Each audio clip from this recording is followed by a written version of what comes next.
with a focus on strengthening participation, innovation, and trade across the livestock value chains. Unfortunately, my bandwidth is very low. I'll just turn on my camera to greet everyone and then turn it off. My name is Nobuhle Sharon Lungu. I am an animal scientist, so today's session is very exciting for me because we are speaking all things livestock, and I am an associate here at FunPan. I'll be facilitating the first bit of the webinar, and my colleague Kuda will take over to moderate the session.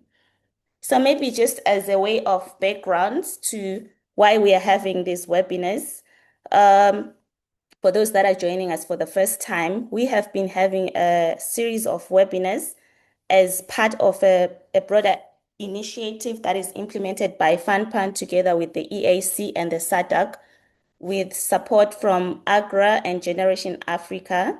And the project focuses on leveraging knowledge management to support policy harmonization and effective implementation across the region. And a key part of this work is to create platforms like these ones to spotlight youth-driven initiative, share some lessons, and connect young people to emerging opportunities because we want to ensure that youth are included in most of these policy frameworks and they have opportunities across different value chains.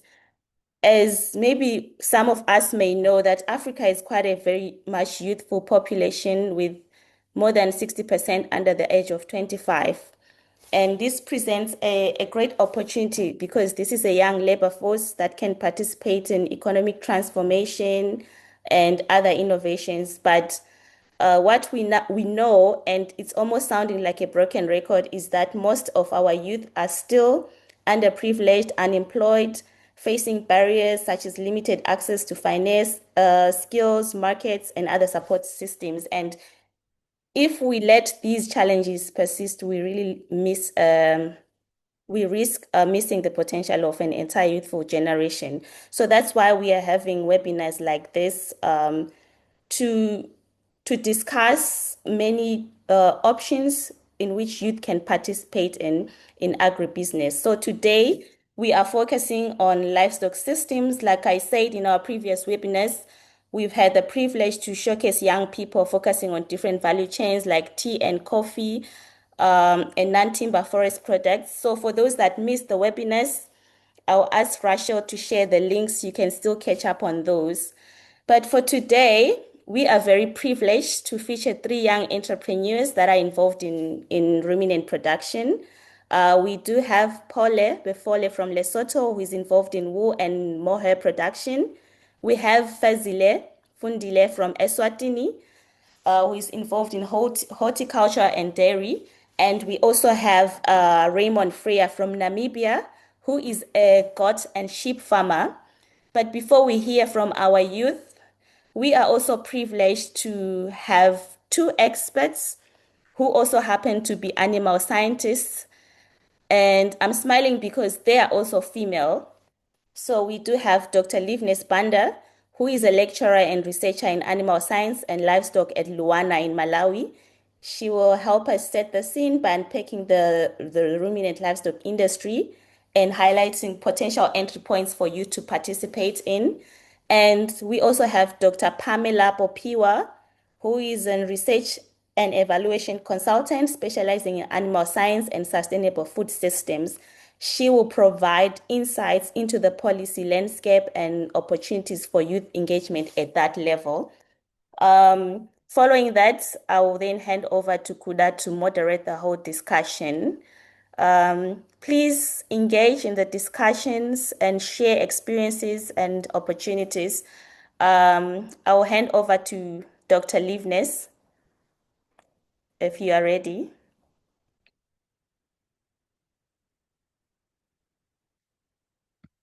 Yes, I'm ready, and thank you. I hope you can hear me. Yes, loud and clear.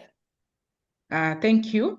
Yeah, thank you so much, Nobuhle, and the entire organizing team for giving me this honor to make this presentation this morning. I'll share my slides. I've already been introduced, so I'll proceed to the presentation. Are you able to see my presentation? It's coming up. Yes, we can see it now. Okay. Just put it on presentation mode. Yes, on my side, it's in the presentation mode. Yeah, it's now fine. Yes. Perfect. Okay. Okay. Thank you so much. It's a great honor once again to be making this presentation to all present here, the organizers, but also the youth and other practitioners, researchers, and all the people present here in this webinar. So I'm Livestock Banda from Lilongwe University of Agriculture and Natural Resources in Malawi.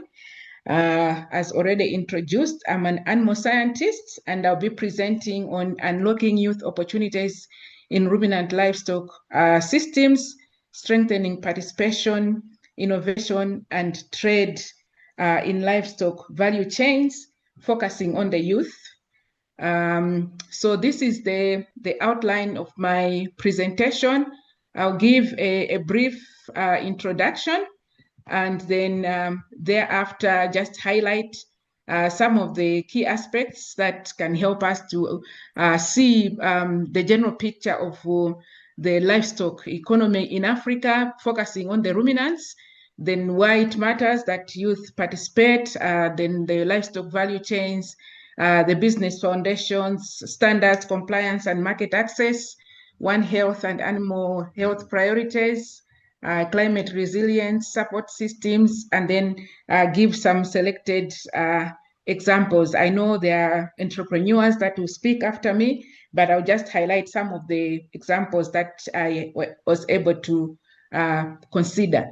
So as an introduction, youth, ruminant livestock, and the future of agribusiness in Africa looks to be quite strong as far as we are focusing on the market and then focusing on the youth-led enterprises, as also as we focus on healthier animals, safer food, as well as resilient value chains. So that combination, it would be key for us to have a great future focusing on ruminant livestock as an agribusiness opportunity. So when we are talking of ruminant livestock here, we are focusing on cattle, goats, and sheep. And on cattle, they can be further divided into two. We can look at beef cattle as well as dairy cattle. So we are looking at all those. But these are the core ruminant enterprises for food, income, trade, and more as far as Africa is concerned. And when we look at the youth, they form part of the three pillars that we would consider for viable livestock entrepreneurship, along with One Health, the One Health concept, as well as markets. And then again, when we look at Africa, the SADC, we also see that regional integration is expanding, and the expansion includes market possibilities. So there is a deliberate drive to expand market possibilities. So why does this sector matter in Africa? We see information that is available from the World Bank, from the African Union website, that within Africa, we have a population of 1.3 billion whose livelihood are supported by livestock, not within Africa, but globally. So 1.3 billion. And within that, 40% comes from agricultural contribution that is linked to livestock. And then there is that estimate of a population of about 400 million in Africa.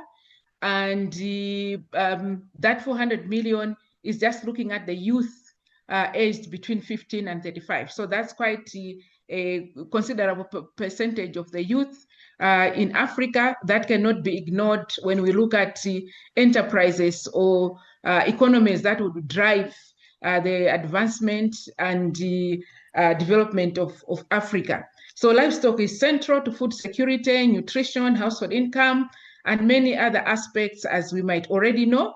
And for Africa's young population, livestock offers business opportunities in terms of production, input, services, processing, transport, retail, and digital systems. So we see that these opportunities across the value chain as far as livestock systems are concerned. And if we look at a glance at Africa's livestock economy, focusing on ruminants, we see the figures, the total figures for Africa. So the graph at the top left there is just showing the total populations of these three types of ruminants.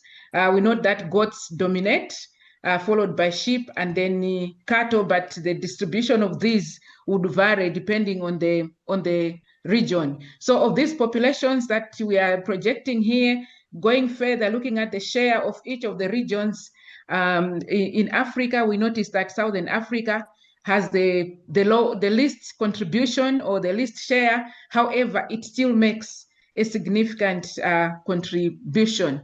Of these figures, with an interest just to focus on the SADC region, we notice that our cattle population contributes about 21%, goats 13%, and sheep 8%.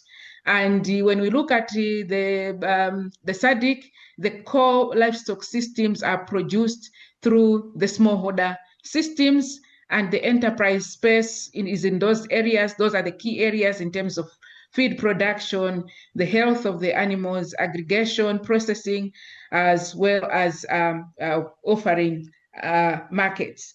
And according to IRI reports, it shows that by 2050, the demand for meat is going to triple, while that of milk is going to double. So that already shows an opportunity that exists for Africa, and particularly the youth that we are focusing on today. So all these statistics that I'm giving, I may not be able to go through the details that I put on every slide, but the key issue that we are seeing on what I've said so far, plus the population that we have indicated, including the demand for animal protein, which is, we say, to increase from 17 to around 20 kilograms per capita.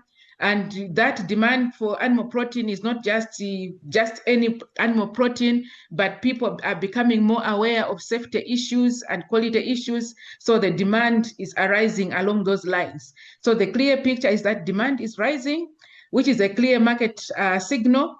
And therefore, this creates space for youth-led enterprises across the value chain.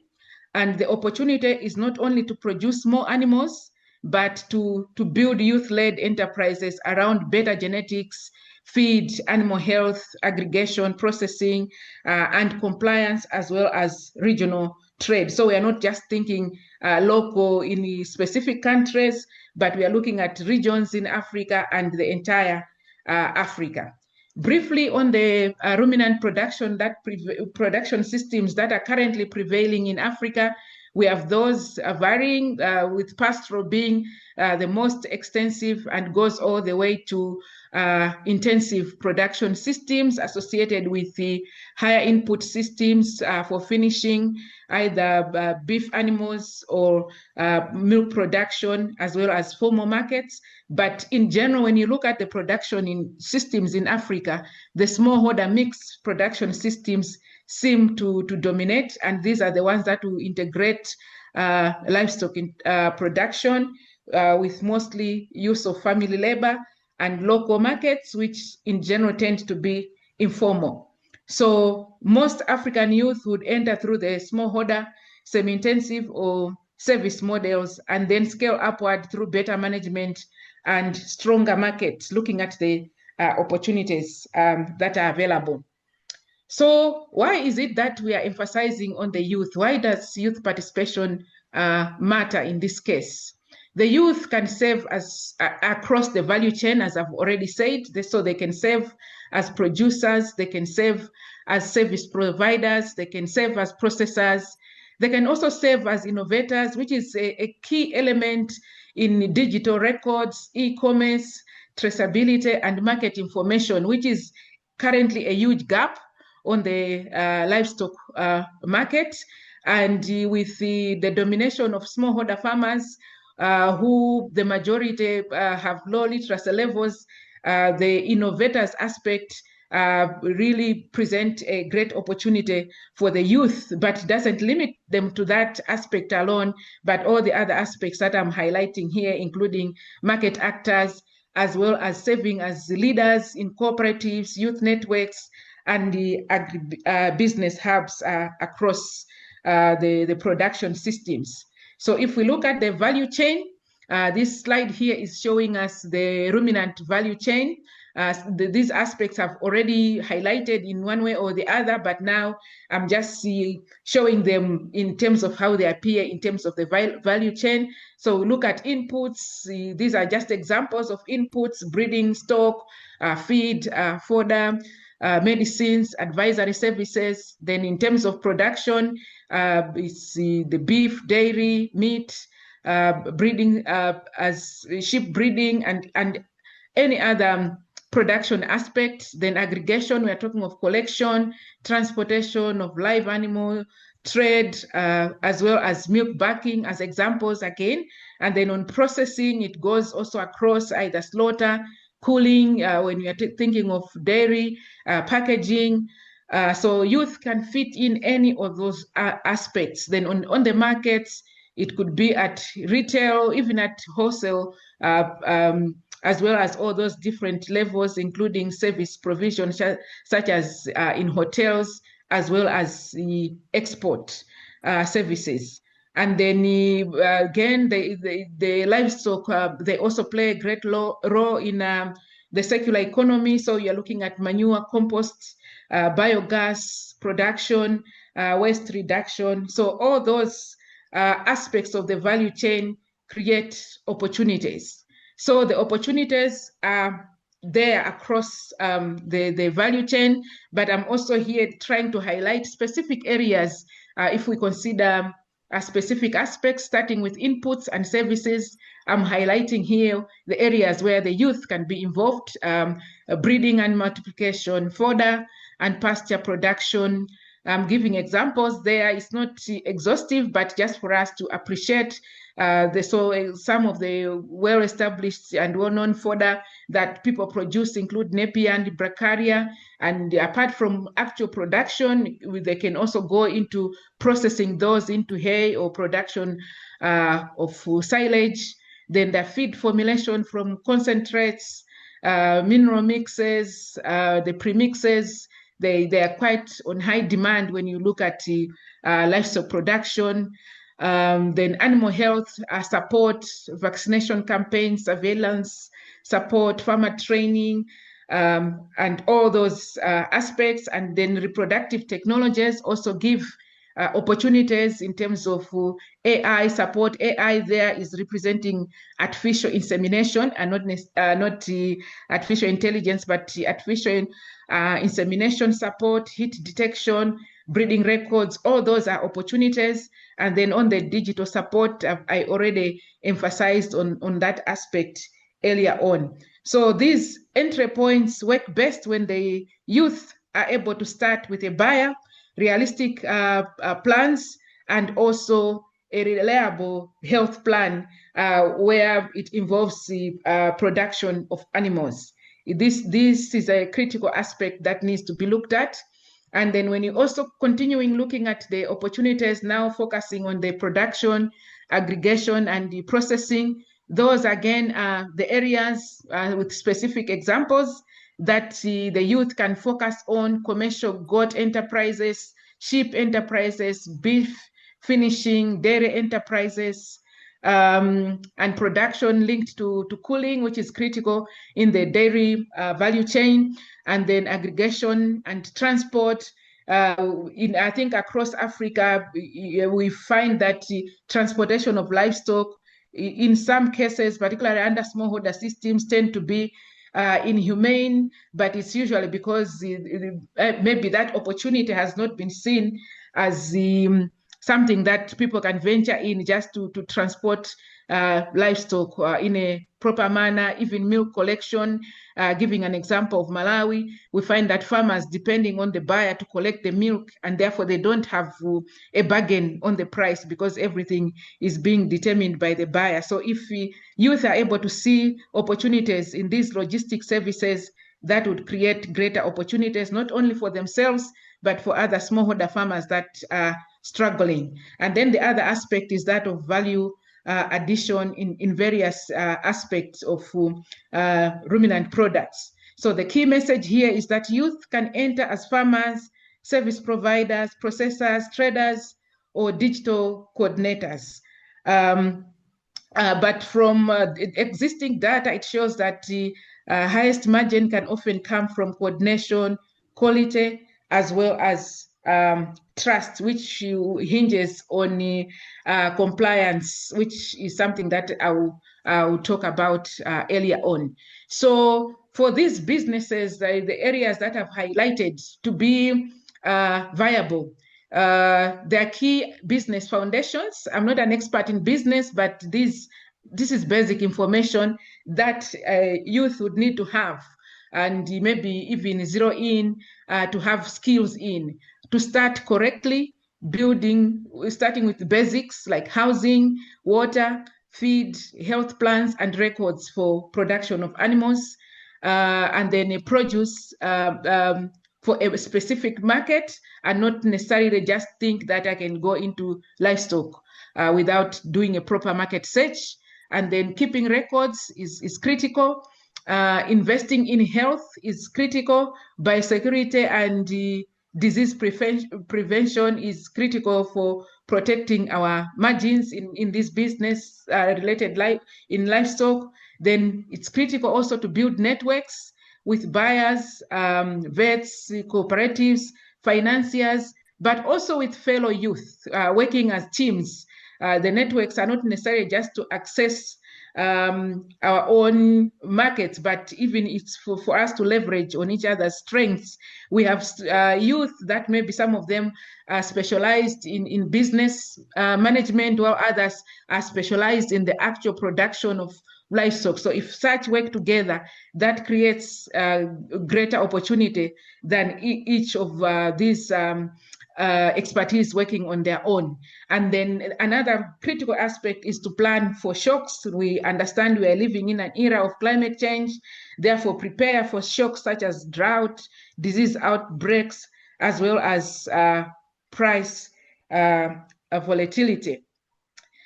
And then moving on to standards, which are also a critical element as far as opportunities that are there in livestock value chains. So standards, compliance, and certification are key.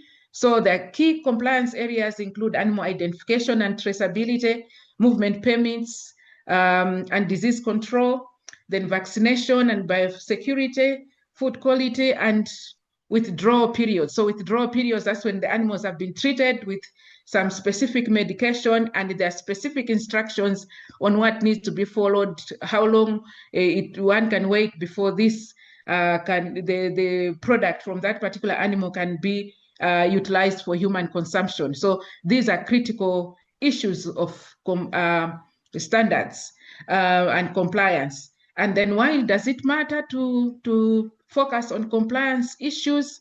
Because the milk hygiene and quality testing is based on compliance, on this compliance that I've just highlighted. Meat inspection and approved slaughter, again, depends on the compliance, on the issues right from production. And then animal welfare and environmental management also has specific compliance issues, which if not met, we are not able to penetrate certain markets. Likewise, packaging, labeling, and records, all those are related to compliance, and therefore any youth going into the livestock value chain has to pay attention to all issues related to compliance. So what we are saying here is that compliance is how small farms become bankable and tradable, and therefore would grow into bigger farms. So the key message here is that standards matter for domestic retail, processors, hotels, school, and regional players. So they matter regardless of the target market. So you need to know the target market, you need to keep records, control food safety, and risk. All those different areas that I'm highlighting here are associated with specific standards, which then the one going into them should be able to understand and follow. So again, movement, documentation, and sanitary rules build buyer confidence. So it's not just following standards for the sake of just fulfilling the requirements, but it also plays into the profitability of the business in livestock that we are engaging in. So we need to be able to move the products well. We need to be able to meet all the sanitary rules. So in fact, the domestic quality systems are the bridge to export readiness. We start with the domestic target, but aiming high for export readiness. And these compliance and the standards are critical for us to follow. Again, if we look at the Africa continental free trade area as the an Agenda 2063 flagship project, you will notice that it's targeting a single African market of about 1.3 billion people with about 3.4 trillion US dollars contribution to GDPs. So its main purpose is to remove barriers, deepen regional value chains, and create jobs. But this is being this trade includes following of the standards as a key element in building and on this project and fulfilling the Agenda 2063. So the implication for youth engaging in the livestock value chains is that they need to be able to organize supply, master quality, document health status, and sell into buyers that reward consistency. Because then as we do that, then we are able to penetrate these regional markets and benefit from the opportunities that come from the AFCFTA opportunity that is there for the entire Africa. And then quickly looking at the market access, trade, and the export readiness. So when we look at markets, in a way, I've sort of highlighted these aspects and opportunities already. So we have local and national markets.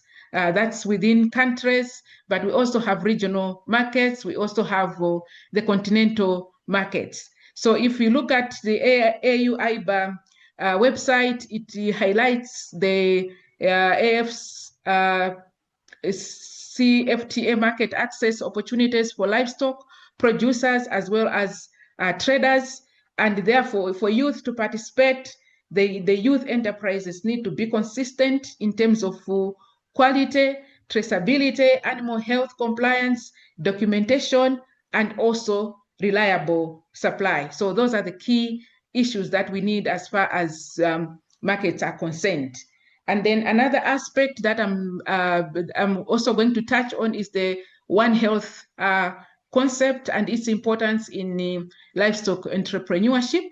So the One Health concept hinges on healthy animals, healthy people, safe food, and healthy ecosystems. So you are looking at all the different aspects that concern human life as well as the animal life and the environment. So on animal health, then we are looking at vaccination, parasite control, quarantine as part of the standards that are there for us to follow as well as protocols.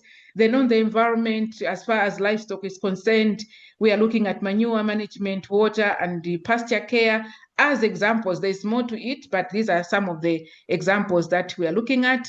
We are also looking at clean products such as milk and meat, hygiene, and then also responsible antimicrobial use, so correct use of medicines and the prevention of antimicrobial resistance are also key as far as the One Health concept is concerned. Yeah, and then here this slide is just highlighting some of the health priorities as far as the African ruminant systems are concerned. So the foot and mouth disease, which is one of the major transboundary disease that disrupts trade considerably, as well as productivity of animals. Then we talk of tick-borne diseases.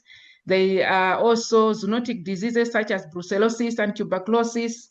Then diseases related to milk production, mastitis is the key one, and then parasites, both internal and external, which reduce growth and the fertility in particular. And then the other area of priority is biosecurity and the quarantine, which is considered as the first line of defense as far as animal production is concerned.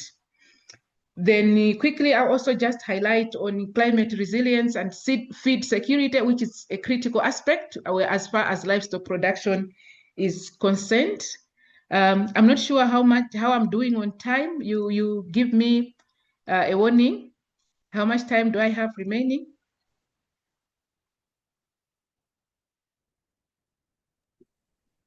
Rachel? Yeah, you have 10 more minutes to go. Okay, thank you.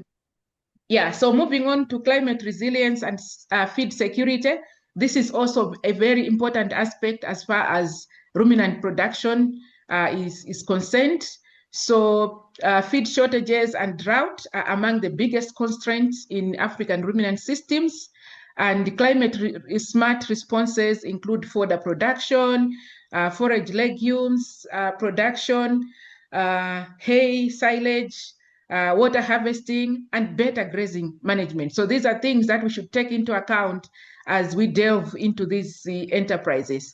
So as youth, we can build enterprises around feed conservation, forage seed, and the advisory services. So as we do that, we are also building on an opportunity of creating resilience to climate change and also creating feed security, which is an important aspect, just as, so it's an important aspect for animals, just as food and nutrition security is important for us humans. So when we are looking specifically at some of the opportunities related to climate resilience and feed security, we can focus on hay and silage production. So this is to be able to store these and make them available in times of need, particularly the dry season when feed is scarce. So this can be our business, and we supply these to other producers, or it can be a combination with our production business. Then we should also be considering drought-tolerant forages that would help improve resilience and productivity of the forages themselves, but also our animals. And then we can also consider technologies that would ensure appropriate water and pasture management to protect rangelands as well as animal performance. So as we delve into this, it also plays a different role in managing the environment, at the same time creating job opportunities or business opportunities, depending on what we are focusing on. And then lastly, I want us to look at the support systems that are there for youth livestock enterprises. These are some of the key players and support systems that are there to support us as we engage into youth enterprises. So there are government services, there are university and the college services in terms of training, incubation, and technical support. Then we have finance and insurance. We also have processors and buyers, so that would serve as support systems. Then digital platforms, farmer groups, all these are support services that would help us in any enterprise that would engage in. So these support systems exist across Africa to support our youth. But what we notice is that despite these support systems being there, participation still falls short. So what could be the gaps that results in this us still falling short? We still have skills gaps. Technical husbandry and the enterprise skills are not growing at the same as the opportunities that are there. On finance and assets, there's still limited access, and then there's still weak organization in terms of supply and also quality control as well as buyer trust. So all this makes us fall short. And then the disease and climate risk that I've already referred to, again, they also make us fall short in one way or the other. And the support systems, although they are there, they also tend to be thin. So they need to be strengthened. So what is the policy implication here? We need to build pathways, not just slogans for that we're engaging youth, but this should be combined with mentorship, finance, animal health systems, and also buyer linkages, all these working together. So these support systems should do more. They need to be strengthened from the government side. The universities, the teaching should be more practical oriented, not just theory alone. And then the financial sector should really offer working capital and more support that the youth would be able to benefit from.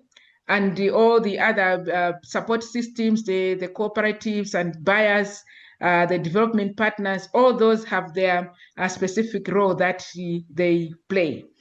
But what I wanted to say is that although we are talking of these support systems, the youth themselves still need to take responsibility and be proactive, willing to work, learn, and invest time. Because sometimes what derails the youth is the desire to make quick monies. And so they end up maybe not following the details, the issues of compliance, and the other issues, they end up suffering. So I think this is a key message that I would want us to have as we move towards the end of this presentation. The last part of my presentation really was just giving some business models that young people can consider, whether to start or to scale up based on the opportunities that they find. So we can consider small stock fattening. You can consider feed and the fodder enterprises. As I've already explained, they can consider animal health and advisory services, dairy collection and value addition. I'm just summarizing these are these things I've already said in my earlier part of the presentation. So some of the illustrations of the businesses that exist, I just picked two that fall into what I've highlighted here, the compost or biogas. In Malawi, we have this company called EcoGen. It's led by a youth who is an alumni of Luana, and that business is running quite well, just focusing on biogas production and waste management. Then we also have another enterprise, which is led also by a member of staff from Luana, but engages youth quite a lot, is on agri-tech solutions. All these are screenshots from their websites. We can visit them later just to see these opportunities that are there. But also within this meeting, we are going to have examples of youth enterprises that exist that we can also learn from. So having said all that, what are the key messages for youth in livestock youth sector? We are saying that livestock is a serious agribusiness sector with room for youth-led growth. You can start with the market and then build enterprises around real demand. Records, health management, and biosecurity are non-negotiable. And One Health improves profitability, credibility, and long-term sustainability. And then we have the regional integration that expands opportunities. And there are practical examples that exist from youth that have already gone into these enterprises, but the opportunities still remain in individual countries and across Africa. So my closing call is that let us build livestock enterprises that are profitable, resilient, and responsible. Enterprises that strengthen food systems, create jobs, and protect people, animals, and the environment. So here we are looking at markets that produce what buyers need, health that protects animals, people, and food, and then scale. We are looking at growing with standards and partnerships. And these are the key, this is my key call as I end my presentation. Thank you so much for listening. Thank you. Thank you very much, Dr. Livnes, for that insightful presentation and highlighting some of the available entry points for youth to engage in ruminant livestock value chains. I think it's quite exciting for me. You highlighted something there that the demand for protein will increase, so which means there is still space for youth to engage in different aspects of the value chains, because sometimes we as youth tend to think that it's all about production, getting dirty and dealing with cow dung, but there are so many aspects across the whole value chain that we can engage in. So we'll move on to our next guest speaker, who is going to tell us more about the broader policy environment that shapes most of these opportunities that Dr. Livnes was highlighting. It's quite important for us to understand this policy landscape, because it helps young people not only participate in agribusiness, but also be active voices in influencing this environment that we are working in. So Dr. Pamela, if you are ready, the floor is yours.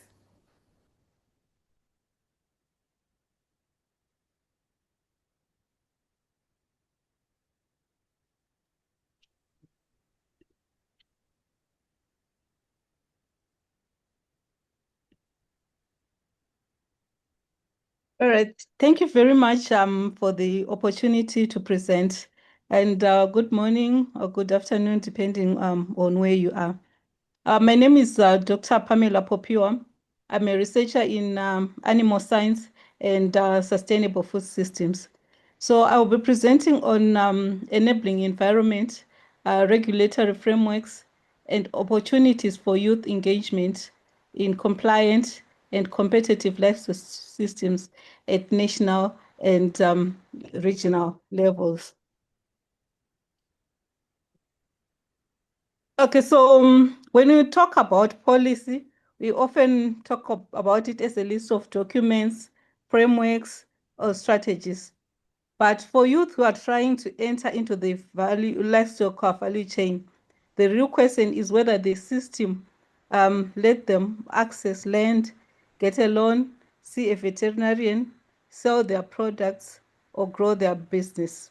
So the question that I'd like to explore with you today is not simply what policies exist, but what opportunities or what operating environments does these policies create for youth so that they are able to grow their businesses. So in today's presentation, I'll first of all present an introduction on who these young producers are and why their participation in livestock value chain matter. And then we also look at the barriers blocking them from participation, the regulatory frameworks that they must navigate, and what is being built at continental, regional, and national levels, and innovative opportunities that they're currently using. And I'll end with a concrete government action agenda. So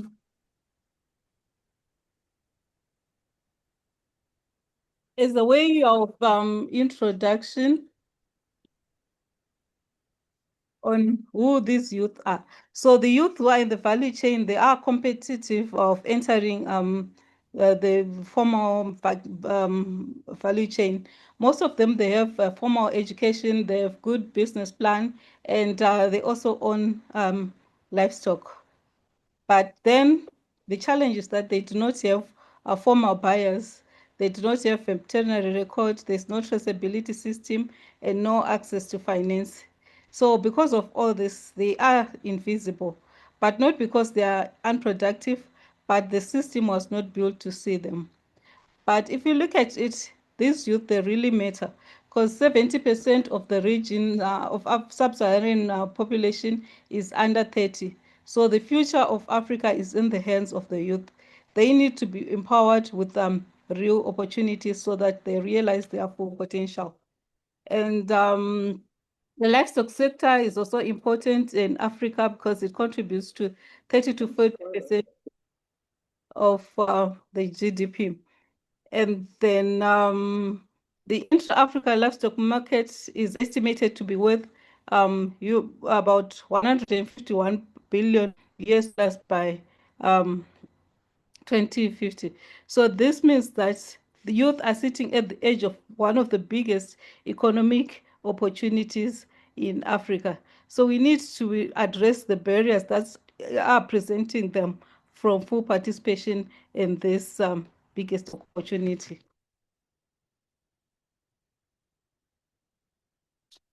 So before we talk about policies and solutions, maybe let's discuss about the problem.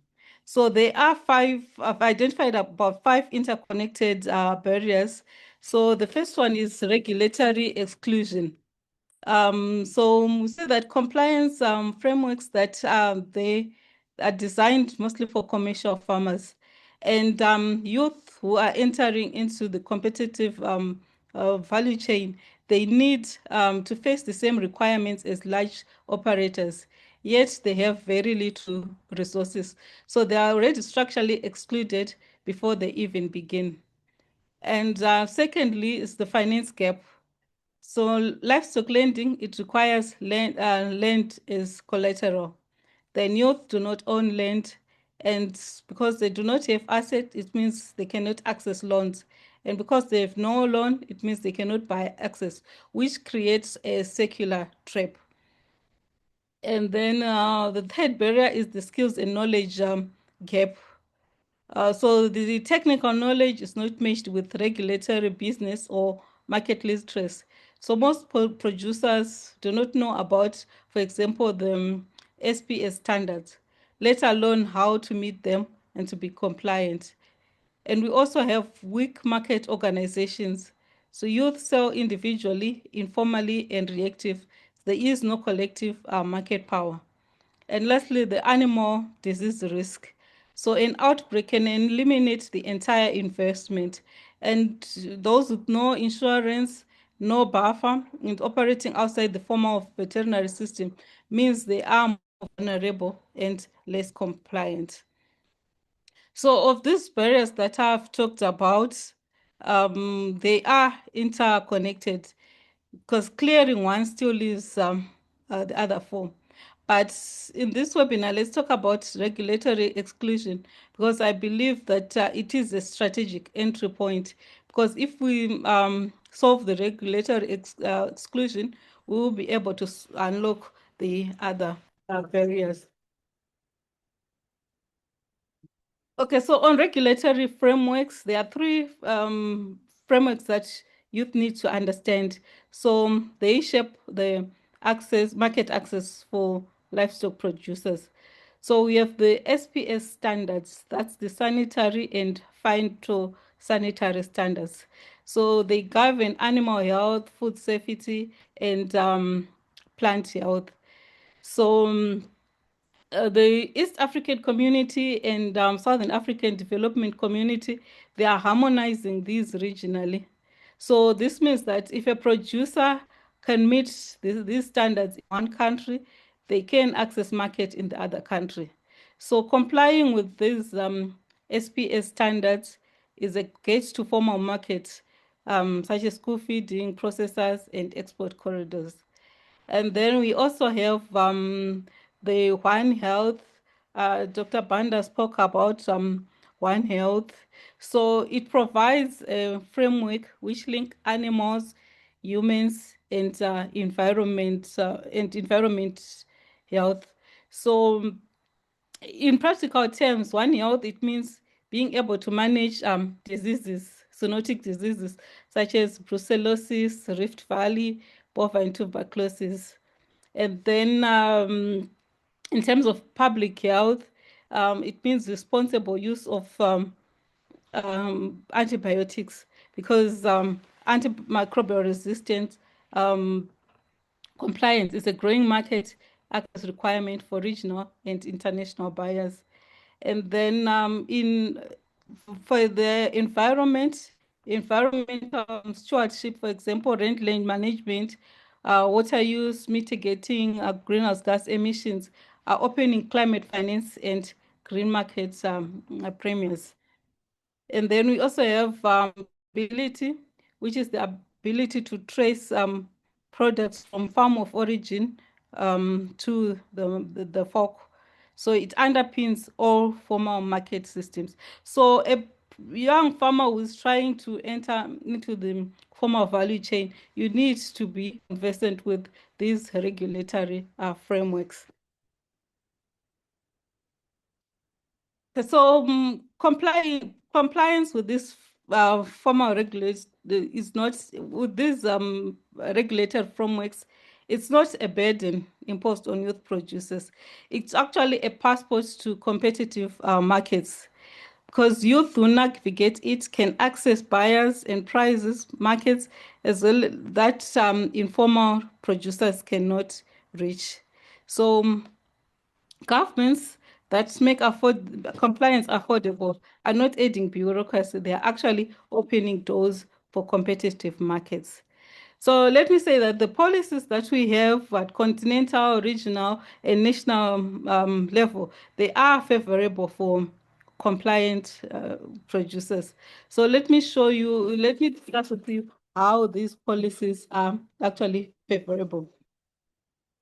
Okay, so we have the continental framework, which is the African Continental Free Trade Area, which is the continental macro framework with where all this lies in. So the intra-African livestock market was estimated at 51 billion in 2007 and is projected to triple to 151 billion US dollars by 2050. So the African Continental Free Trade Area is driving the SPS harmonization as a practical trade necessity. So youth who are compliant with SPS standards, regional standards, are going to gain access to this continental market. So they are going to get access to 55 countries. And those who remain outside the formal value chain will not benefit from this 151 billion intra-Africa US dollars intra-Africa livestock markets. And then we also have regional frameworks. So the Southern Africa and East Africa region, they're actively building trade frameworks that youth need. For example, the East African Livestock Policy mandates removal of restrictive policies blocking the youth from market access. And then there's also the Ensure project, which delivers regional extension, animal health, and compliance training. And then there's also the EAC Youth Strategy, which places youth empowerment at the center of regional agricultural programming. In SADC, they have the Food, Agriculture, and Natural Resource Policy, which coordinates transboundary disease control and is harmonizing the SPS standards.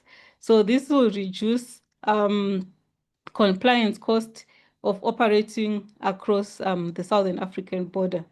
And then there's also the COMESA EAC SADC tripartite simplified trade regime, which replaces overlapping rules of these three separate regional economic trade with a single system. So this is actually being piloted at key border posts and is specifically designed to include youth and women trader groups. And it's going to also reduce non-tariff barriers on cross-border livestock trade. Okay, so at national level, a lot is being implemented and real instruments are being built. So let me just highlight a few examples. So in Kenya, the Livestock Development Fund is helping with finance and market compliance for youth, small to medium enterprises. And World Bank Climate Smart Agricultural Program now reaching 1.3 million farmers with digital advisory services, artificial intelligence linkages, and veterinary access. In Ethiopia, the World Bank, uh, the World Bank Livestock Master Plan is helping with investment, youth employment, and these are embedded in this master plan from the beginning. There's also the FAO Youth in Livestock Development, which is providing training, mentorship, and fight access. And One Health is embedded from program entry. So it means that the youth who are entering the sector, they are already compliant. And then in Tanzania, um, in Tanzania, it's actually providing solutions for investment, finance, and marketing. So the livestock sector transformation plan is integrated into the National Development Plan. And there's also the Tanzanian Agricultural Developing Plan Bank, which is providing youth lending with government guarantees, and this is directly solving finance and collateral issues. Then Rwanda, it has a national strategy for youth employment in agri-food systems. So it actually focuses on youth. And Malawi as well, they have a national livestock development policy, which includes a dedicated policy for youth with youth monitoring and evaluation outcomes. So all these national instruments that I've talked about, they are treating youth as entrepreneurs, not just beneficiaries. And they are linking finance to training and market access. And they embed compliance from the start so that youth who are involved in this value chain, they are compliant from the start, not just as an afterthought. So there are some innovative opportunities, and I would like to point out how youth are using them. So innovation and compliance, they reinforce each other. For example, the digital tools such as Kenya's digital apps, they link youth in real time to veterinarians, artificial insemination technicians, and market access without a physical extension block visit. And then we also have blockchain traceability, which are emerging in smallholder producers. So they generate tamper-proof records on animal origin and health, exactly what the formal buyers require. So youth are already adopting these tools faster than other producers. And then we also have the microfinance, which is reducing the mobile finance, which is reducing the finance cap. For example, the M-Pesa-linked agricultural lending, index-based livestock insurance via mobile and saving groups with mobile money integration are all making financial services accessible without a bank branch. And there are also new youth-led business models which are emerging. For example, there are some cooperatives around collective compliance, credentials, group certification, shared cold chain infrastructures, veterinary inspections, and Also, community animal health worker enterprises, which are providing certified veterinary services and income for youth. And then there are also agro-processing, micro enterprises at value addition node, chilling centers, small abattoirs, and high processors. So youth are participating across the whole value chain rather than only at the primary production level. So a youth with a smartphone, a digital system, and mobile saving account, and a veterinary certification is not a marginal producer, but they are a competitive one. So this is a call to action for governments. I've identified 6 implementing priorities. The first one is that they need to make compliance affordable. They need to simplify the SPS certification process. Then they also need to subsidize on animal identification, veterinary inspection, and quality certification for youth producers. Secondly, they need to solve the financial problem structurally. So they need to establish youth livestock funds with livestock as collateral, and then government trade credits guarantees to commercial bank or replicate the Tanzania's agricultural development bank model, which de-risks youth. Then they also need to reform skills compliance competitives. So for TVETs, and they need to be reorientated. Their curriculum need to be reoriented around agripreneurship, SPS compliance, business management, digital tools, One Health, along with aside with technical skills. And there's also need to certify community animal health workers from within the youth community to help with managing disease outbreaks. And then they also need to invest in market infrastructure such as livestock auction markets, digital registry, cold chain. Then you have a mandate of institutional procurements so that they get producers from certified youth-led enterprises. So institutional so that maybe schools, hospital, and public institutions can procure from certified youth enterprises, and also to formalize youth cooperatives and produce organization. And it is also important to accelerate regional harmonization to implement the SPS commitments at border level, not just on paper, and to roll out the tripartite simplified trade regime with explicit youth targets and align national traceability with regional standards. And there's also a need to invest in digital infrastructure so that they to treat connectivity, mobile money, and data platforms as fundamental livestock infrastructure. So governments that implement these 6 priorities are not just helping youth, but they are building more competitive, more compliant, and more trade-ready livestock sectors. So the youth investment is investing in the sector.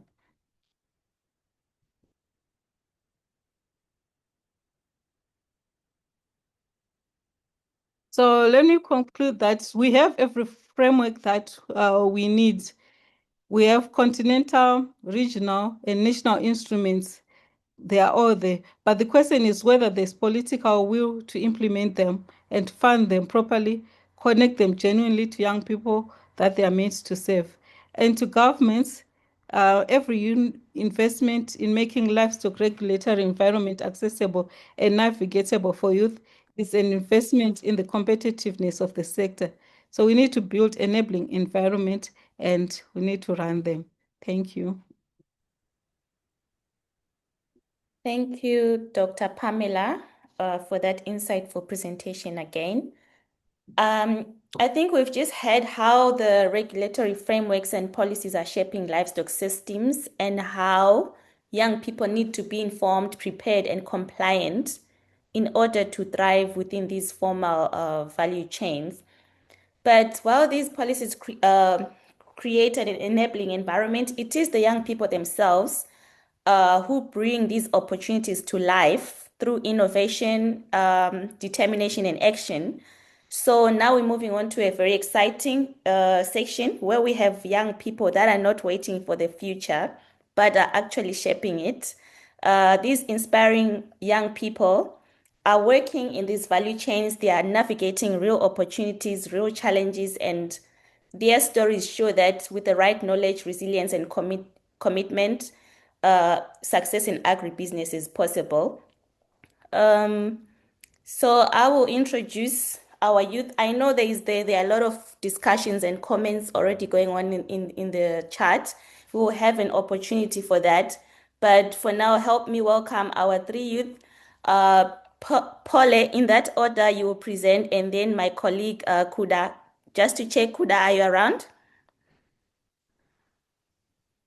Yes, I'm around. Okay. How are you, Yes. Noble? I'm good, thanks. So we can start with Pole Befole from Lesotho, who is involved in wool and mohair production. Then after that, we can have Fezile Fundile from Eswatini, who is into horticulture and dairy farming.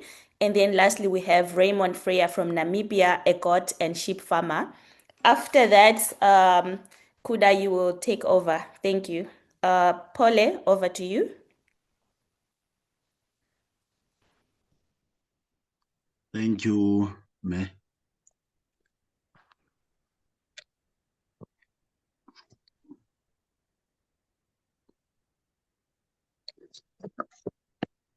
I'm just opening my presentation.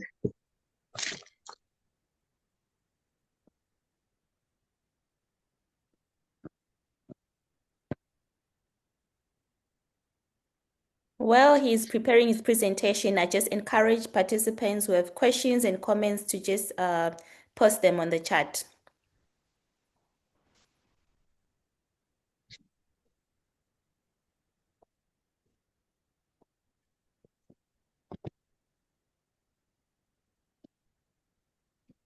Uh, so-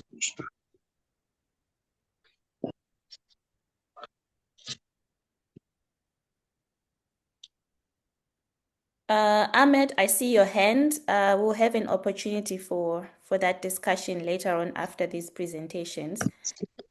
Paul, just Okay. check. Is everything Hello. okay? Hello. Paul, are you ready? Or maybe we can No, start no, with no. Fezile if you are still Yes, struggling with something. yes, may firstly continue. Okay, that's okay. Fezile, are you ready?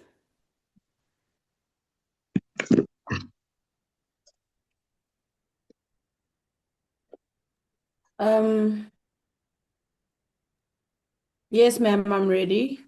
Let Okay, me so just. Fezile take over and then Paula will come in and Raymond later on.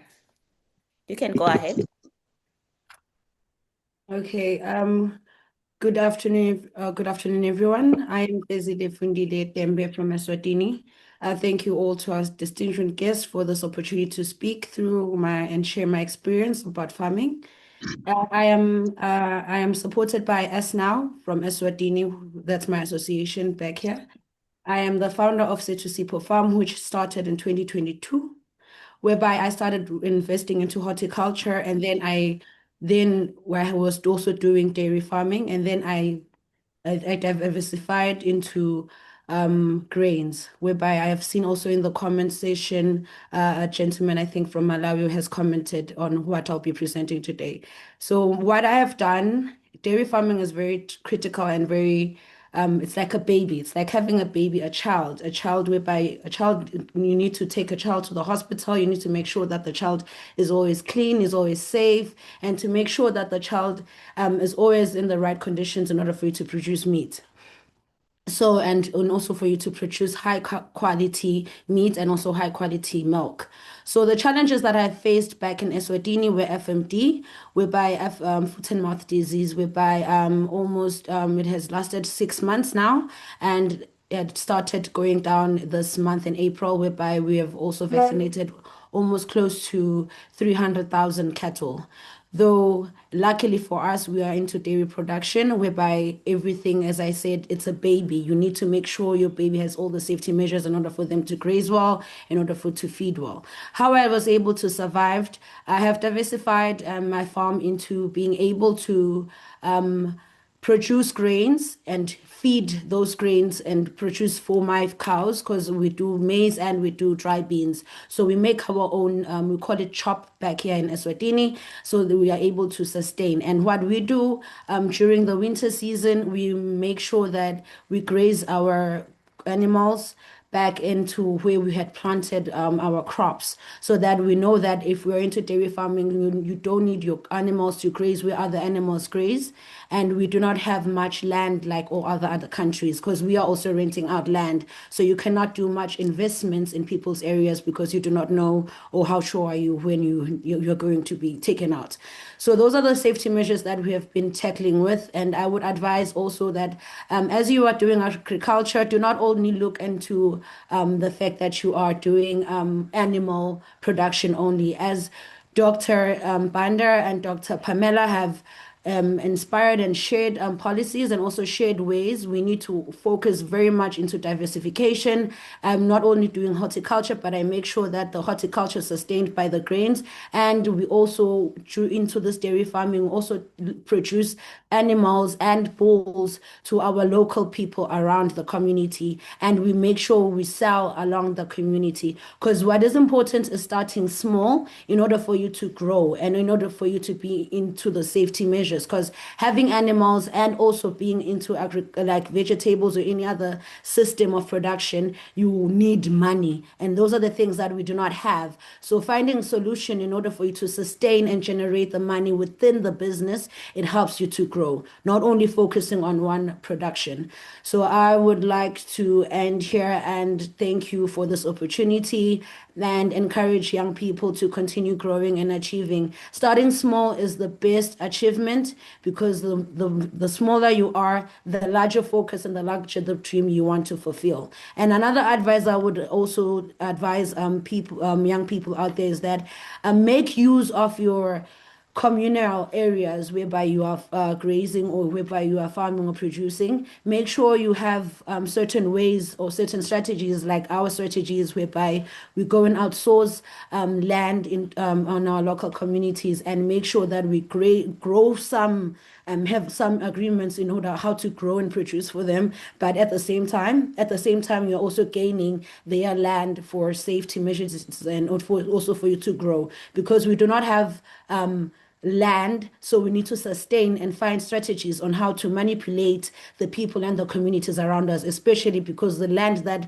are there are for elders. So if we're able to focus on the fact that elders cannot be able to produce and go back into lands, but if we're able to focus on producing for them, but with some measures and some requirements whereby you do not find yourself choking yourself into debt, you will be able to sustain. So thank you so much for this opportunity, to our organizers and Fanapan for this opportunity to inspire and to share my knowledge into agriculture. Thank you very much. Thanks, Fazile, for that inspiring talk. Can we quickly have Paule, if you're ready? Thank you very much, Doctor. My name is Paule Befule from Lesotho. I am into wool and mohair produce. I'm into beekeeping. I'm also into grain production. I started in this sector by learning from my elder grandfather, who told me in animal husbandry, grazing management, sharing practice, preserving quality breeds. That traditional livelihoods has become a modern agribusiness opportunity with strong export potential, because normally the wool and mohair Here in Lesotho, we export it in China as well as Southern Africa. Lesotho, also due to the highlands, we are on the highlands.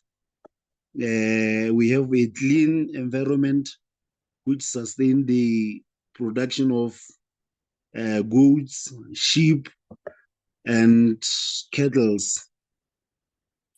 So wool and mohair are premier natural fibers used in luxurious clothing, textiles, also global demand for natural, biodegradable and ethical resource fibers is increasing, creating attractive long-term investment opportunity. The sector offers reliable raw material supply through thousands of small farmers across rural villages here in Lesotho. Also, investing in wool and mohair creates inclusive growth by increasing farmer incomes, creating rural jobs. Because right now in my farm, I employed 3 permanent people, as well as 5 temporary people that I employed in my farm. This is a strong potential for public-private partnership in livestock improvement, feeding production, veterinary service, logistics, and export market. Investors can benefit from first move advantage in value addition, textile manufacturing in this wool and mohair value chain. My vision on this wool and mohair, I would like to establish a processing factory here in Lesotho, which we can scoring the wool, grading the wool, combining, packaging the fiber locally, unlike exporting this wool as raw as it is to China. And that's eventually will create a lot of job opportunity. That's all I think I can share. Thank you. Thank you very much, Paule. That is very inspiring. I just saw an exciting comment on the chat that says, you have just added more fuel in my tank. So people are being inspired by the talks from our youth. Let's have Raymond, and then Kuda, it's over to you after Raymond.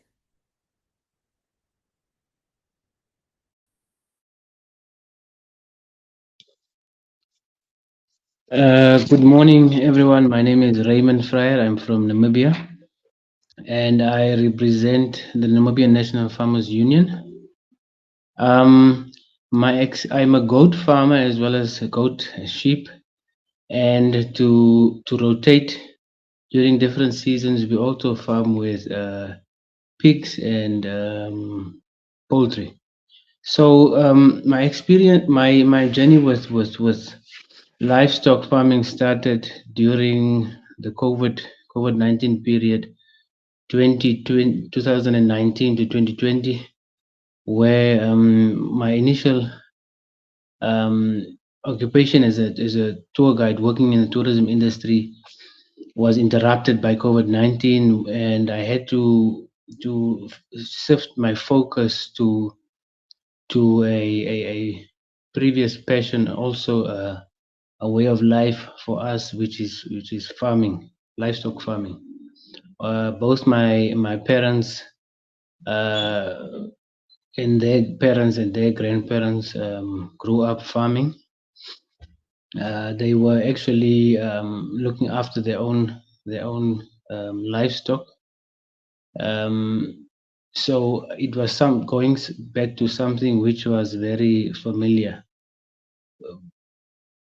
So basically, when I needed to sort of reinvent myself after the COVID-19 period, what I did was I started with poultry first. The goats was always there, but my first goats I bought when the poultry business was relatively stable, and I had enough funds to buy my first few goats and also a few sheep. But primarily the goats were important because Namibia, where we are from, the southern part of Namibia, close to the South African border, it is quite a dry, semi-arid environment that we are living in with low rainfall. So predominantly, it is goats that adapt well in these types of climate, as well as with the grazing that is available due to the low rainfall. So the goats was always important, and it was always the driving force behind the success of the farm. So with those few goats, I could accumulate more sheep and so forth, a little bit of cattle here and there, but not too much. And what the aim quickly became was not to have a lot of livestock in numbers, but to have rather quality in our livestock that we had. And we started going into a specific breed that we favored a lot, which is the Savannah goat breed, which is purely white with a little bit of purplish color here on the ears and so forth. And what they are good for is they are dual purpose goat, a lot of milk, as well as a big frame body, which means enough meat as well. The Savannah, they are well known for for offering multiple offspring. The ewes have multiple offspring. A lot of twins that we have received since starting with this breed, and also they are very good mothers to their offspring. This we have continued with this breed for here and there. We had Boer goat and also Kalahari red, but predominantly it has been Savannah that we have been breeding with. And what we've experienced in terms of challenges with farming with goats and some sheep is that with global warming and climate change, what we've experienced is drastic changes in weather patterns and climate, and also very severe rainstorms at times. When it's cold, it's very cold, and when we have heat waves, then it is completely hot, and then also it would affect the behavioral patterns of our livestock when grazing. So it will definitely have an impact on the grazing as it is, and then also have an impact on the way that the livestock would graze and where they would graze. This would have an effect of often losing some of the livestock, having to go and search and having to change from different areas where you would graze to other areas. Also, we would have different sort of species coming out in different areas that is not good for the taste of the meat. It is also in some cases poisonous, and these are some of the challenges that we have faced in terms of grazing.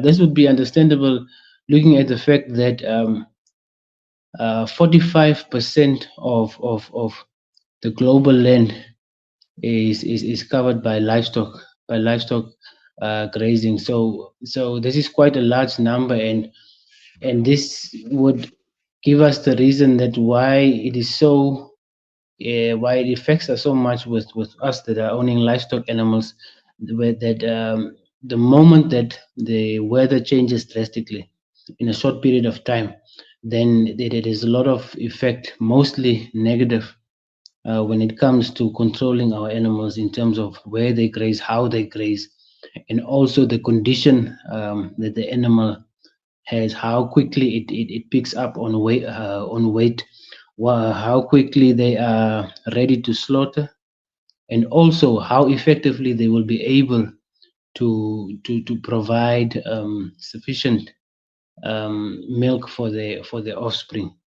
So this definitely has this definitely affects you greatly in terms of when you will be able to take your production stock to auction, because it's not all auctions that are the same throughout the year. Beginning of the year, different prices to middle of the year to different prices to end of the year. We also have to closely monitor the livestock markets and how it's what is happening in South Africa, what is happening in Botswana, and what is happening in Zimbabwe and Zambia. So a lot of factors that we need to take into consideration, and these are some challenges that we have. Definitely, it is possible to overcome them. With the sheep, it is important to keep the numbers very controlled, because the sheep are one of the livestock for us that we have to look at more closely in terms of also assisting with supplements, and also assisting with commercial feed that we have to buy that is very costly. So primarily we stick to the goat. When the numbers go a little bit to the high side, we stick with goats, because we know with the area that we are living in, they are much more adaptable to the grazing that is the little and the available grazing that we do have. So yeah, I'm looking forward to the rest of my journey, in continuing to perfect this breed that we are breeding with, and to reach top quality that we are looking for, and not only to look at quantity but to focus always on quality, and eventually to create a brand that is will be able to be sustained in time. And longevity is very important when you want to create a brand, and we want to eventually have a name that people will be looking at and say, this is where we want to buy our goats from, and this is the brand that we trust. So thank you very much.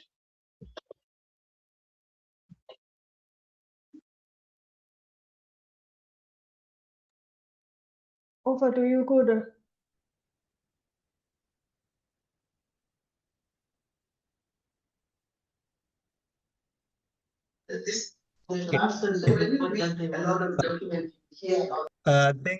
Thank you so much. Candid actually blocked me. Actually, I was muted, but thank you for that. Maybe just to start, I would want to introduce myself. Kudakwasha Watetepa. I'm with the SADC Secretariat, responsible for youth in agribusiness for the entire region, meaning to say I cover the 16 countries within the SADC region. But also I have a colleague who is covering East Africa. He will give some closing remarks. Kimathi, he is covering East Africa community. But without wasting time, let me take this opportunity to thank our presenters. Thank you so much, Dr. Banda, Dr. Popiwe, and our youth practitioners, Paule, Fezel, and Raymond in goat farming. The presentations were quite fantastic, thought-provoking presentations, and together, actually, you have taken us on a rich journey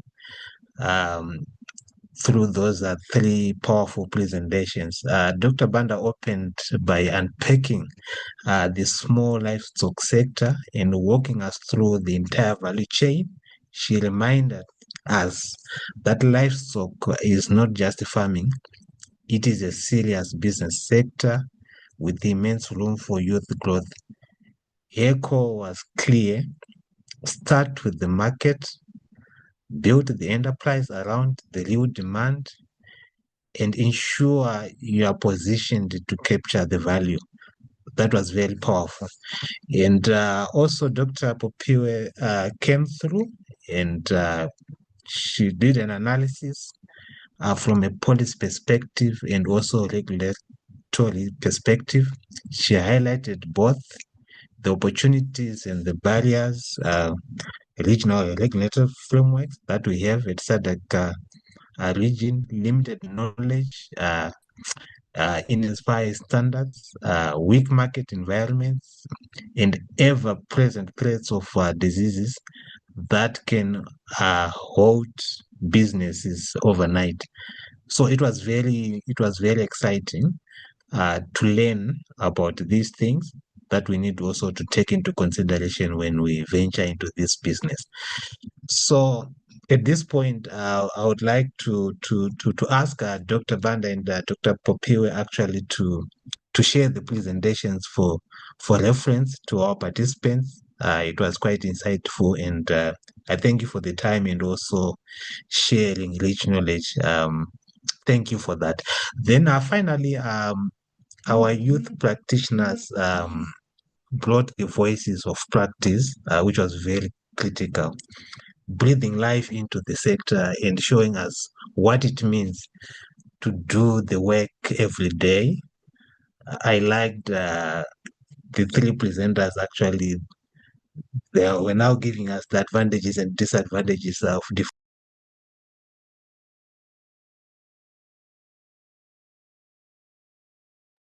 We seem to have lost Kuda. We seem to have lost Kuda. At Hello, this point, we'd like to, to open the can floor for you? questions. Oh, yes. Now I can hear you. Okay, maybe you can give me feedback where you lost me. No, it was just for few seconds, like 3 seconds. Okay, no, that's fine. Thank you. So actually, I was just emphasizing to say maybe for Dr. Band and Dr. Popiwa, they can also share the presentations. And for our youth that have made some presentations, thank you for that. For this time now, I'll open up for questions from the participants so that at least we can reflect and also give some suggestions for those who want to venture into small livestock. But I saw something from the chat there. The issue of financing was actually highlighted by one of the participants to say, if I want to get into this space, where do I get the funding? And I saw a contribution from Mozambique to say, why can't we come to the SADC Association, particularly on the small livestock? It can be on trade, it can be on also adopting some of the standards. Do it as a group so that we lobby our member states to adopt whatever policy and also ease the way of doing business across borders. So I open up to our participants to ask some questions to our presenters so that they can respond. Over to you, participants. Dr. Rasho, you can also assist because I can't see those who have raised their hands from my end. Yes, I can see Proxy from Uganda. You can come through. Thank you very much, Mr. Kuda. Thank you very much to the presenters. So my question goes to, I think, Dr. Pamela and Banda. So on that issue of incentivizing compliance, compliance comes with, high costs, extra costs for the producer or for the youth startup. So how can we as youth better link animal welfare and environment management certifications to actual price premiums in the Okay, thank you, Proxy, for the question. market so that we see compliance as a burden? Did you catch me? Hello? Yes, I got you. I don't know, Doc. You can come through and respond to this question on the compliance.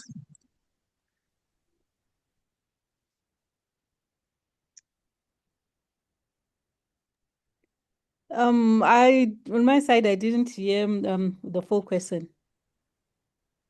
I Okay, also missed the full question. okay. Okay, I think it's the okay. summary. I can repeat the question if it's okay. Oh, proxy, come through. Okay, so my question was on compliance, and I was saying that compliance comes with extra high costs for youth startups, and so as my question was, how do we as youth better link animal welfare and environmental management certifications to actual price premiums in the market?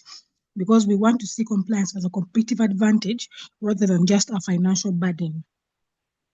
Yeah, that was my question. Okay, thank you for that, Doc. You can come through. Okay, thank you. I think what I can say is that what we need to do is to stop looking at compliance as a separate thing. So integrate compliance right at the beginning with the budgeting. So even as you are doing your planning, as you are searching for markets and you're looking at prices, all the compliance issues should already be at the back of your mind. I'm sure by the time you're looking at the markets, you will have done your groundwork to know that this is what it takes to go into this particular aspect of the value chain, and these are the compliance issues. So if you take it as an integrated element into into your production, it doesn't come as an additional cost, but it should be right there from the beginning. So as you're planning, it should be part of it. And that way, even as you're looking for funding, whether you are raising it on your own or you are looking for loans, or whichever way you are mobilizing your resources, you have integrated compliance into it. That's how I can look at it. Thank you. Thank you very much, Dr. Banda. Okay, thank you. Thank you very much, Doc.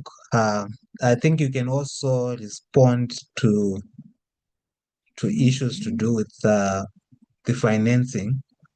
I think I'm looking at some of these financing models, mostly for the marginalized youth and and those who are into commercial production. I think we can get some insights on that, even looking at our youth who are actually doing the business, how they've managed also to finance their businesses. So you can come through, Doc.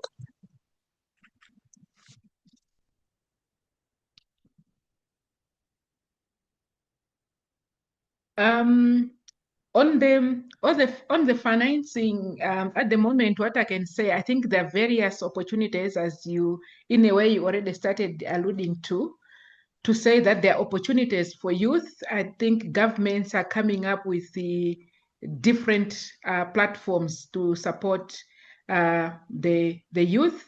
So if the youth can be on the lookout, I know even universities, a good example is my own university. We have a whole center that is focusing on business incubation that is also linked to financing. There are also a lot of uh, institutions that are upcoming that either private, in the private sector, or NGOs that are talking business incubation, youth engagement. So if we can just be on the lookout from different angles, even in Africa as a region, I think SADC is already talking about youth support here. So if the youth can just be on the lookout and proactive, and in some cases you may not need to start big. You may start with a few animals and grow while you are looking for opportunities to grow your capital. So to me, what would be critical is to look at all opportunities that are there and start small and then grow, because starting small, again, from even what the practitioners have shared with us here, it gives you an opportunity to learn, such that by the time you are growing, you are getting bigger capital, you have lessons from which you can be able to make things better as you access more capital. Thank you. Thank you, Doc, for the response. And I think just to add on that, I think as we start these businesses, we need also to really know what it takes to run a business. Starting small, you gain the experience, you learn every day. But let's bear in mind the issue of our quality as well. It's not just about producing, but also producing quality that is acceptable on the market. Thank you for that. There's also one question that I've just picked on the chat box. Tabile was just asking, I think this is specific for the Lesotho practitioner, whereby she was just asking to say, what is the process of collecting livestock like goats from Lesotho, raw households, to commercial ventures, abattoir, and exports, given the traceability challenges? I think this one is so it's for our practitioner that presented from Lesotho. If you are still there, I think you can respond to this question.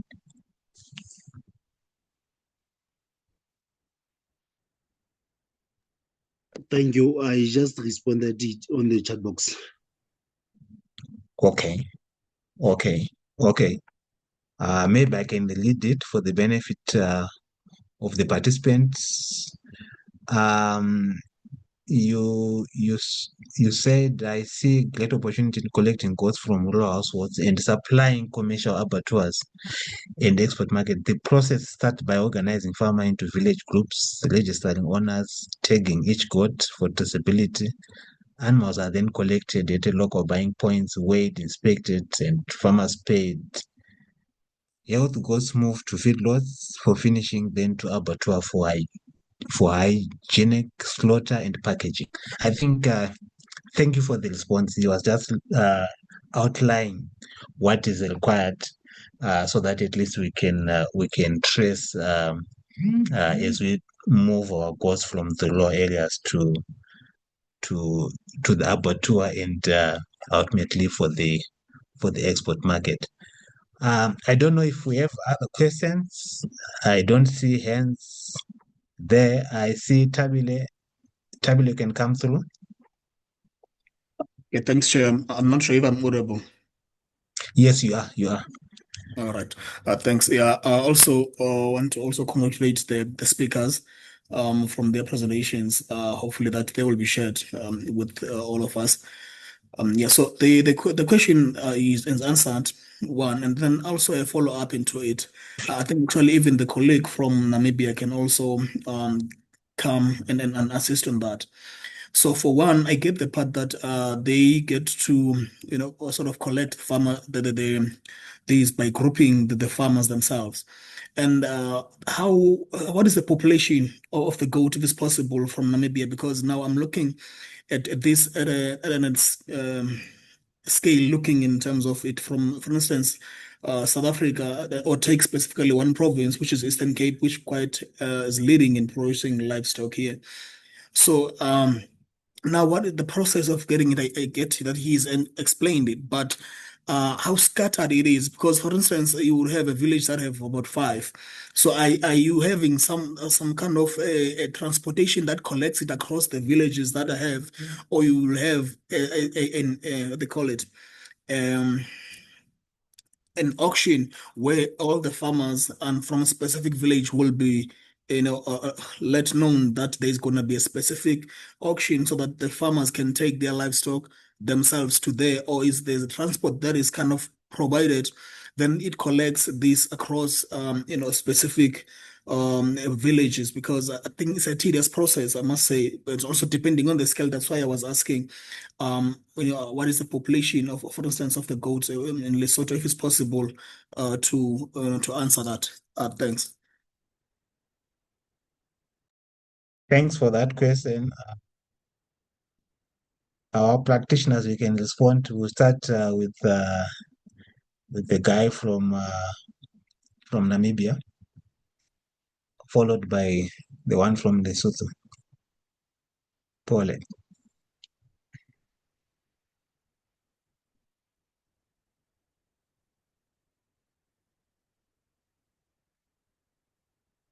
I think Paul, you can come through if you can hear me.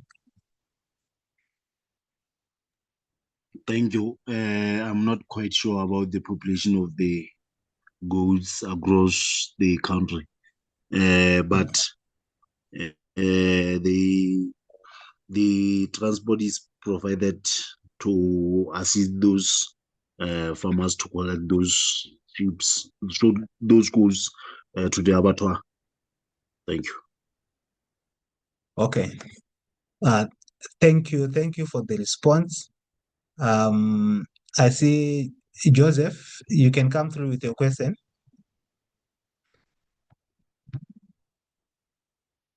Joseph. Thank you for giving me a chance to ask a question. Yeah, this question I think can be answered by the presenters. It's either Dr. Banda or Dr. I've forgotten the surname. Okay. It's a high time youth have been told to participate in agri-entrepreneurship, especially livestock production. But looking at how youths are being motivated, do those who are already successful involve themselves to help those who are just growing or venturing to this livestock industry? I am saying this because some of the important information of livestock production are being hidden by those who are already successful. So that is my first question. And my second question is, are there working youth initiatives that are established to engage more youth in livestock production and also to help them through the whole process of livestock production? Those are my questions. Thank you, Joseph, for the questions. Dr. Banda or Dr. Pupiwa, you can come through to respond to the participant.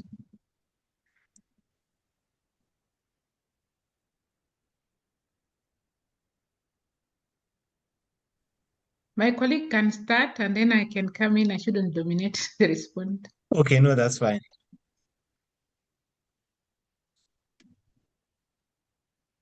Dr. Pupiwa, you can respond to the question raised by Joseph. Okay, yeah, I will try to respond. So he was asking if there are any incentives in the region to help youth establish. Okay, so there are some organizations such as the African Development Bank, the FAO, International Fund for Agricultural Development. Yeah, so they run focused agribusinesses that can help youth to support their livestock enterprises. Yeah, so those are some of a few that I know about. Yeah, maybe Okay, just thank you. to can go on, add. Doc. Yeah, thank you. So on maybe the first part of the question, in terms of the other youth that are successful, maybe not supporting those that are upcoming, it also depends on what we are focusing on. But I think I know of initiatives where the youth can be supported either by peers or existing institutions. So as I said earlier on, many universities in Africa are bringing in business incubation, even non-governmental organizations and even the private sector. So sometimes we lose out on opportunities, maybe because we've seen one example where one is not sharing information, and then we generalize to say that those involved in these opportunities are hiding information. So I would repeat what I said earlier on. Let's be proactive, maybe a bit more versatile, focus less on the negatives, and look at where the opportunities are, and find out if we still finding difficulties. Reach out to mentors, reach out to those that we think can assist. Like I'll give an example of Malawi, and I'm sure even with many other governments in Africa, there are youth initiatives that exist. And so maybe if we go to the right authorities, we can be supported, or we can be given better support for us to start from somewhere.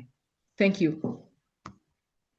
Thank you so much, Doc, for those encouraging words and the actual of wisdom for us. Let's not tire, and we continue engaging even our government programs in our areas, in our countries, and also even from the SADC region as well.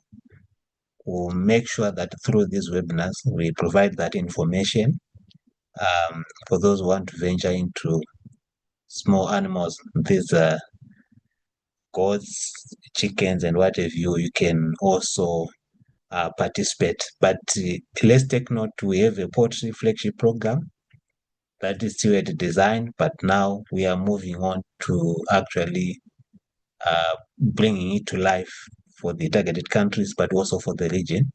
So I'll be sharing this information with you so that at least you can participate. But without a lot of words, I would want to thank you for making it for this webinar. To our presenters, thank you so much. And I take this opportunity to give to my colleague from East Africa, Kimathi, to give closing remarks. Over to you, Kimathi. Thank you. Thank you very much, Kuda. And I just want to, first of all, thank everyone who joined this webinar today and contributed. I'm especially thankful to the young entrepreneurs who are at the heart of this conversation today. I have to admit that today's discussion reinforces an important point. The fact that opportunities in livestock are real and they're growing. And obviously, as we've seen from the different presenters, the young guys especially, that they're also diverse, from production to processing to logistics. I remember I had what Dr. Banda said earlier about the opportunities around logistics and digital solutions, but also that we have opportunities in trade for the young people. The one thing that I know for a fact is that unlocking these opportunities, as has already been shared by a lot of us, requires a certain level of boldness, a level of innovation and persistence. But to the young guys here, we have to appreciate that the ideas, the enterprise, and the willingness to take risks and is exactly what this sector needs. I would encourage all of us to continue exploring new markets, to leverage new technologies and the existing and new and upcoming technologies, and build partnerships across the region. And as institutions like SADC and East African Community, where I sit, our role, that is for me especially and Kuda, is to support you by improving access to markets, strengthening the value chains, and creating environments where whatever enterprises and your businesses can actually grow and compete. Obviously, I think what I could actually say is that the future of livestock systems is entrepreneurial, as has already been said and highlighted here. And it is actually in our hands. Thank you, and keep building this. Over to you. Okay, thank you, Kimathi, for the closing remarks. Thank you, everyone. We have come to the end of our webinar, and we wish to meet you in our next webinar. Again, have a good day.